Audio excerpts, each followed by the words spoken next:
జరిగినటువంటి Rajalinga Murthy హత్యను BRS party అదేవిధంగా అక్కడ స్థానిక మాజీ శాసనసభ్యుడిగా తీవ్రంగా ఖండిస్తా ఉన్నాం. దురదృష్టం ఈరోజు మీడియాలో కాంగ్రెస్ పార్టీ నాయకులు సోషల్ మీడియా వేదికగా చేసుకొని చేస్తున్నటువంటి దుష్ప్రచారాన్ని తీవ్రంగా ఖండిస్తున్నాం. ఈరోజు కాంగ్రెస్ పార్టీకి సంబంధించిన కొంతమంది నాయకులు అదేవిధంగా సాక్షాత్తు రాష్ట్ర మంత్రి కోమటిరెడ్డి వెంకటరెడ్డి గారు మాట్లాడినటువంటి మాటలు చూస్తూ ఉంటే కొంత బాధాకరంగా ఉంది. అంతేకాకుండా ఈ కేసు మీద ఇన్ఫ్లుయెన్స్ చేయాలనేటువంటి ప్రయత్నం చేస్తున్నట్టుగా కనబడుతూ ఉన్నది. నిన్న హత్య జరిగిన తర్వాత ఈ రాజలింగమూర్తి భార్య ఇచ్చినటువంటి మరి కాంప్లైంట్, అందులో భూ వివాదం ఉన్నట్టుగా, అందులో కొంతమంది వ్యక్తులు కలిసి అతని భర్తను హత్య చేసినట్టుగా కాంప్లైంట్ చేయడం జరిగింది.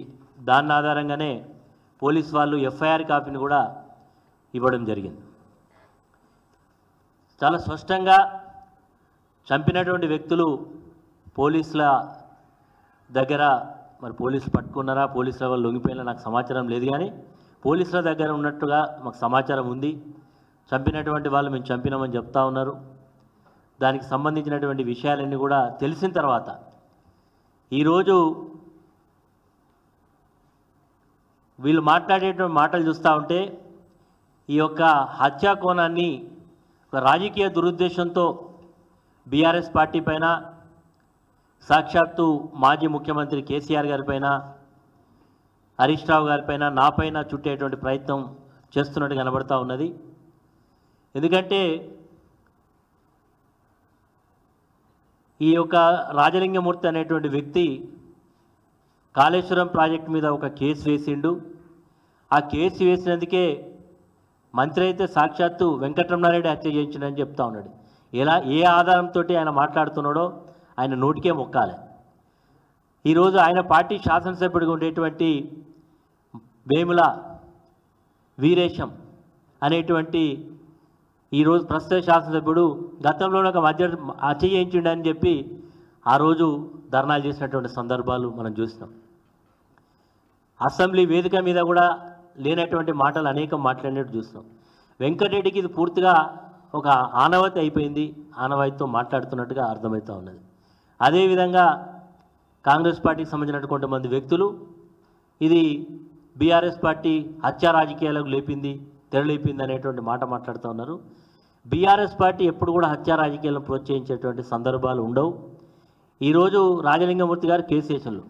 ఒకవేళ అందులో కేసు విచారణలో ఉన్నది, ఆల్రెడీ రాష్ట్ర ప్రభుత్వం కమిషన్ వేసింది, కమిషన్ విచారణ జరుగుతున్నది. ఈ కేసులో హైకోర్టులో బీఆర్ఎస్ పార్టీ తరఫున పిటిషన్ వేసినాం. హైకోర్టు దాన్ని స్టాప్ చేయడం జరిగింది. భూపాలపల్లి డిస్టిక్ కోర్టు ఇచ్చినటువంటి ప్రొసీడింగ్స్ కూడా మేము కోర్టులో చట్టపరంగా ఎదుర్కొనే సందర్భాలు మాకున్నాయి. కానీ ఈరోజు అక్కడ హత్య జరిగిన దానికి భూ వివాదాలే కారణమని, ఈ వ్యక్తికి అక్కడ ఉండేటువంటి కొంతమంది వ్యక్తుల మధ్య భూ వివాదాలకు సంబంధించినటువంటి పంచాయతీ నడుస్తున్నది, కోర్టులో ఉన్నది అనేటువంటి సందర్భంలో ఈ చంపినటువంటి వ్యక్తులు కూడా అక్కడ ఉండేటువంటి పోలీస్ అధికారుల దగ్గర కంప్లైంట్ చేసినట్టుగా, ఇతను వాళ్ళ మీద కంప్లైంట్ చేసినట్టుగా, మరి వాళ్ళు ఇరువురు కూడా మరి ఇద్దరి మధ్య వైరుధ్యం ఉందనేది చాలా స్పష్టంగా ఉన్నది. కాబట్టి అది ఆ కోణంతో చూడకుండా ఈరోజు మా మీద బట్టగాల్సి మీదే బాధ్యత అనేటువంటి పద్ధతిలో చేయడం ఏదైతుందో దీన్ని మేము తీవ్రంగా ఖండిస్తున్నాం. ఈ హత్యకు నాకు కానీ బీఆర్ఎస్ పార్టీ కానీ ఎలాంటి సంబంధం లేదు. మరి ఈరోజు వాళ్ళు చెప్తా ఉన్నారు, అక్కడ ఉండేటువంటి స్థానిక శాసనసభ్యుడు దీన్ని నిష్పక్షపాతంగా విచారణ చేయాలి, ఎంత లోతుగా అధ్యయనం, మేము కూడా చెప్తున్నాం, లోతుగా అధ్యయనం చేయాలి, ఖచ్చితంగా దోషులను శిక్షించాలి అని కూడా మేము కూడా డిమాండ్ చేస్తూ ఉన్నాం. వారు ఏదో సిబిసిఐడి అంటున్నారు. సిబిసిఐడి కాకపోతే సిబిఐ ఎంక్వైరీ చేసినా మాకు ఎలాంటి అభ్యంతరం లేదు. మాకు యొక్క హత్యకు ఈ వ్యక్తికి మాకు ఎలాంటి సంబంధం లేదు మరి అనే మాటని ఈ సందర్భంగా తెలియజేస్తాం.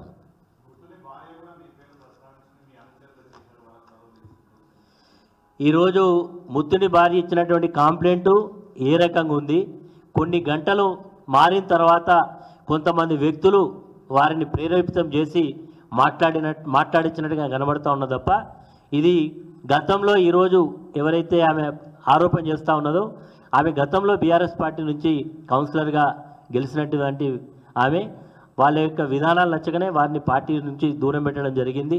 ఈరోజు ఆమె మాట్లాడినటువంటి మాట కొంతమంది వ్యక్తుల యొక్క ప్రేరేపణతో మాట్లాడినట్టుగా ఉన్నాయి. మరి ఈరోజు నిజంగా మేము చెప్తా ఉన్నాం, అక్కడ ఉండేటువంటి పోలీస్ అధికారులకు వాస్తవాలను కూడా తెలుసు. అక్కడ ఉండేటువంటి భూ వివాదాల్లో ఎంతవరకు ఇతను కూరుకుపోయిండు, ఇతను ఒక రౌడీ షీటర్గా కూడా ఉన్నాడు, చాలా లిటిగెంట్ అనేది కూడా అక్కడ ఉండేటువంటి భూపాలపల్లి ఎవరైనా చెప్తారు. కాబట్టి అతని యొక్క హత్యకు ఆ భూ వివాదమే తప్ప నాకు కానీ మా పార్టీ కానీ ఎలాంటి సంబంధం లేదు. మా పార్టీకి సంబంధించినటువంటి ఏ వ్యక్తుల యొక్క ప్రమేయం లేదు. ఇది కేవలం మా మీద చేస్తున్నటువంటి నిరాధారమైనటువంటి ఆరోపణలు తప్ప ఇది కూడా వాస్తవం లేదనేది నా అభిప్రాయం.